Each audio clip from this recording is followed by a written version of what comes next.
Welcome students. Exercise 8.1 का first question देखिए। Triangle ABC में जिसका कोण बी सम कोण है, ए बी बराबर 24 सेंटीमीटर और बी सी बराबर 7 सेंटीमीटर है। निम्नलिखित का मान ज्ञात कीजिए। पहले भाग में हमने निकालना है साइन ए और कॉस ए, और दूसरे पार्ट में साइन सी और कॉस सी। तो सबसे पहले हम इसकी एक आकृति बनाएंगे, एक फिगर बनाएंगे इसका। तो हमने एक समकोण त्रिभुज बनाया। अब इसमें देखिए बी जो है वो समकोण है, तो यहाँ पर बी आ जाएगा, और ये मान लो ए हो गया, ये हो गया हमारा सी। तो अब इसमें देखो ए बी हमें दिया हुआ है 24 सेंटीमीटर और BC का मान दिया हुआ है 7 सेंटीमीटर।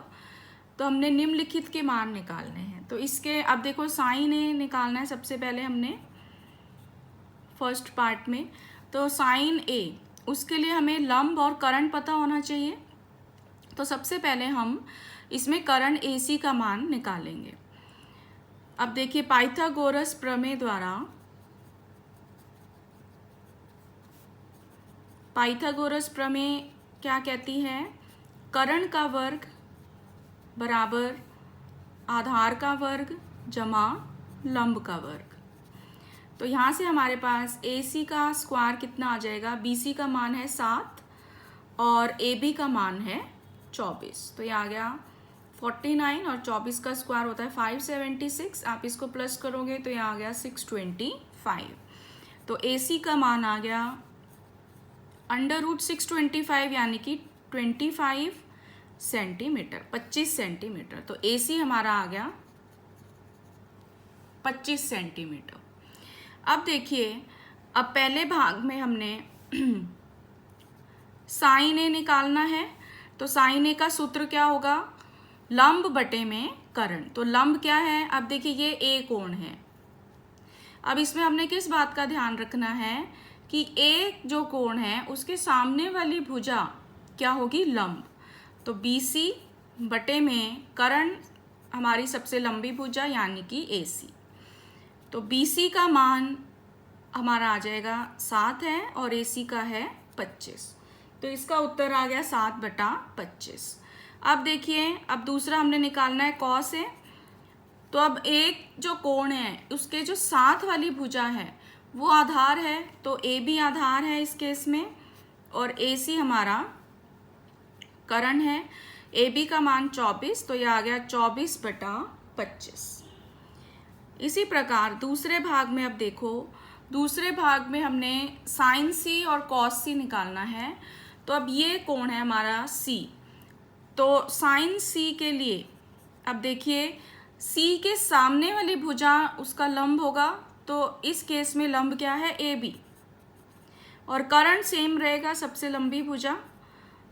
तो साइन C का मान हमारे पास आ जाता है, AB का मान है 24 और AC का है 25, तो 24/25। और जो cos C है, अब उसके साथ वाली भुजा यानी आधार हो गई BC बटे में करण AC। तो BC का मान 7 और इसका 25। तो इस केस में साइन C हुआ 24/25 और cos C हुआ 7/25। तो हमने मेन चीज़ इस क्वेश्चन में क्या ध्यान रखनी है कि जो कोण हमने लेना है, मान लीजिए पहले ए कोण हमने लिया था, तो हमने क्या ध्यान रखना है कि उसके सामने वाली भुजा लंब होगी और उस कोण के साथ वाली भुजा आधार होती है। ऐसे यदि आप C कोण ले रहे हो तो उसके सामने वाली भुजा लंब होगी और उसके साथ वाली भुजा आधार होगी। तो इसी तरह से ये हमने क्वेश्चन को सॉल्व किया है। तो अब इसका सेकेंड क्वेश्चन देखिए। अब दूसरे सवाल में हमें दिया हुआ है आकृति में, ये जो आकृति हमें दी हुई है इसमें tan P - cot R का मान ज्ञात कीजिए। तो P कोण हमारा ये रहा और R यहाँ पर है। तो पहले हम tan P और cot R का मान निकालेंगे।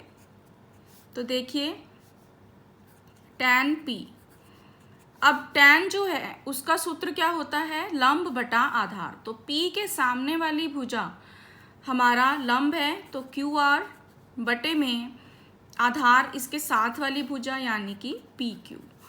तो क्यू आर जो है उसका मान, अब देखिए क्यू आर हमें नहीं दिया हुआ, तो इसको हम पहला मान इक्वेशन मान लेते हैं।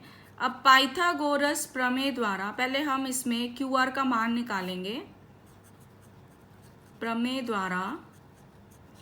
अब देखिए इसमें करण है पी आर, तो पी आर का वर्ग बराबर आधार क्यू आर का वर्ग जमा लंब पी क्यू का वर्ग। तो पी आर का वर्ग हुआ 13 का वर्ग बराबर क्यू आर हमने निकालना है और पी क्यू का वर्ग है 12 का वर्ग। तो 169 equal to Q R square plus 144।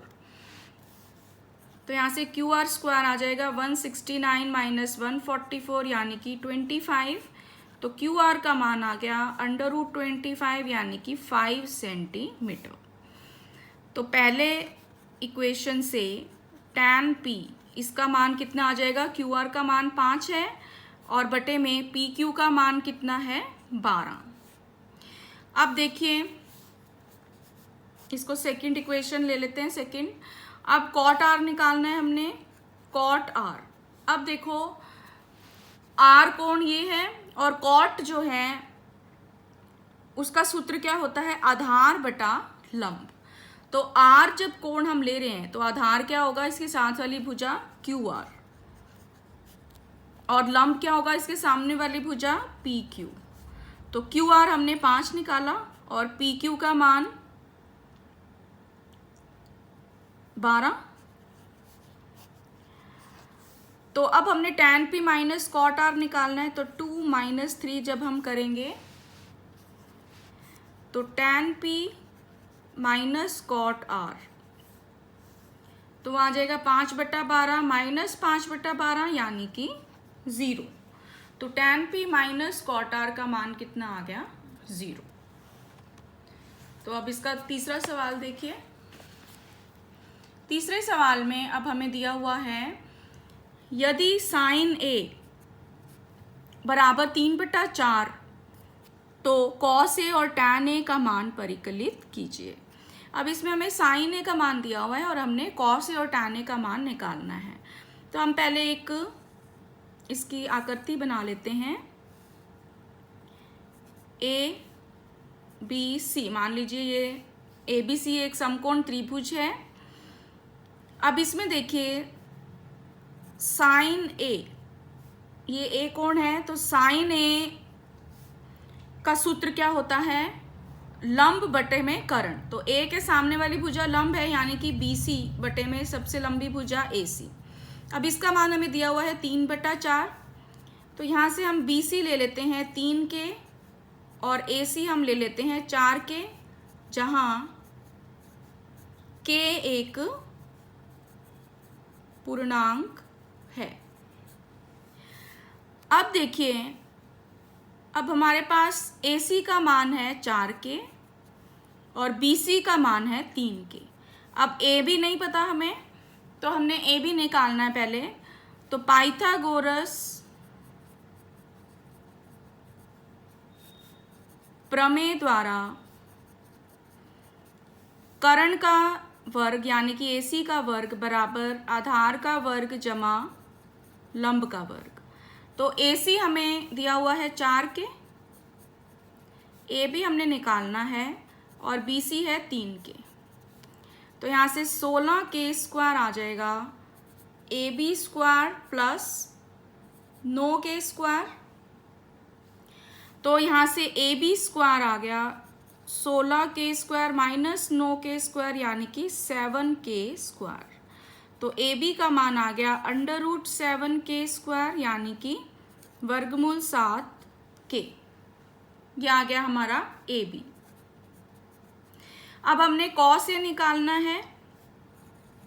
तो cos A का सूत्र होता है आधार बटा कर्ण। तो आधार हमारा अब इसमें A के साथ वाली भुजा है AB और कर्ण सबसे लंबी भुजा AC। तो AB का मान है वर्गमूल 7 के और AC का है 4 के। तो K से K कैंसिल होके ये रह गया वर्गमूल 7/4। तो ये आ गया cos A का मान। और दूसरा हमने tan A निकालना है। तो tan A का सूत्र क्या होता है, लंब बटा आधार। तो A के सामने की भुजा लंब है और 7 वाली भुजा ए बी आधार है। तो बी सी का मान है 3 के और ए बी का वर्गमूल 7 के। तो के से के फिर कैंसिल हो जाएगा, तो ये रह जाएगा 3 बटा वर्गमूल 7। तो यहाँ से हमारे कॉस और टैन दोनों के मान आ जाते हैं।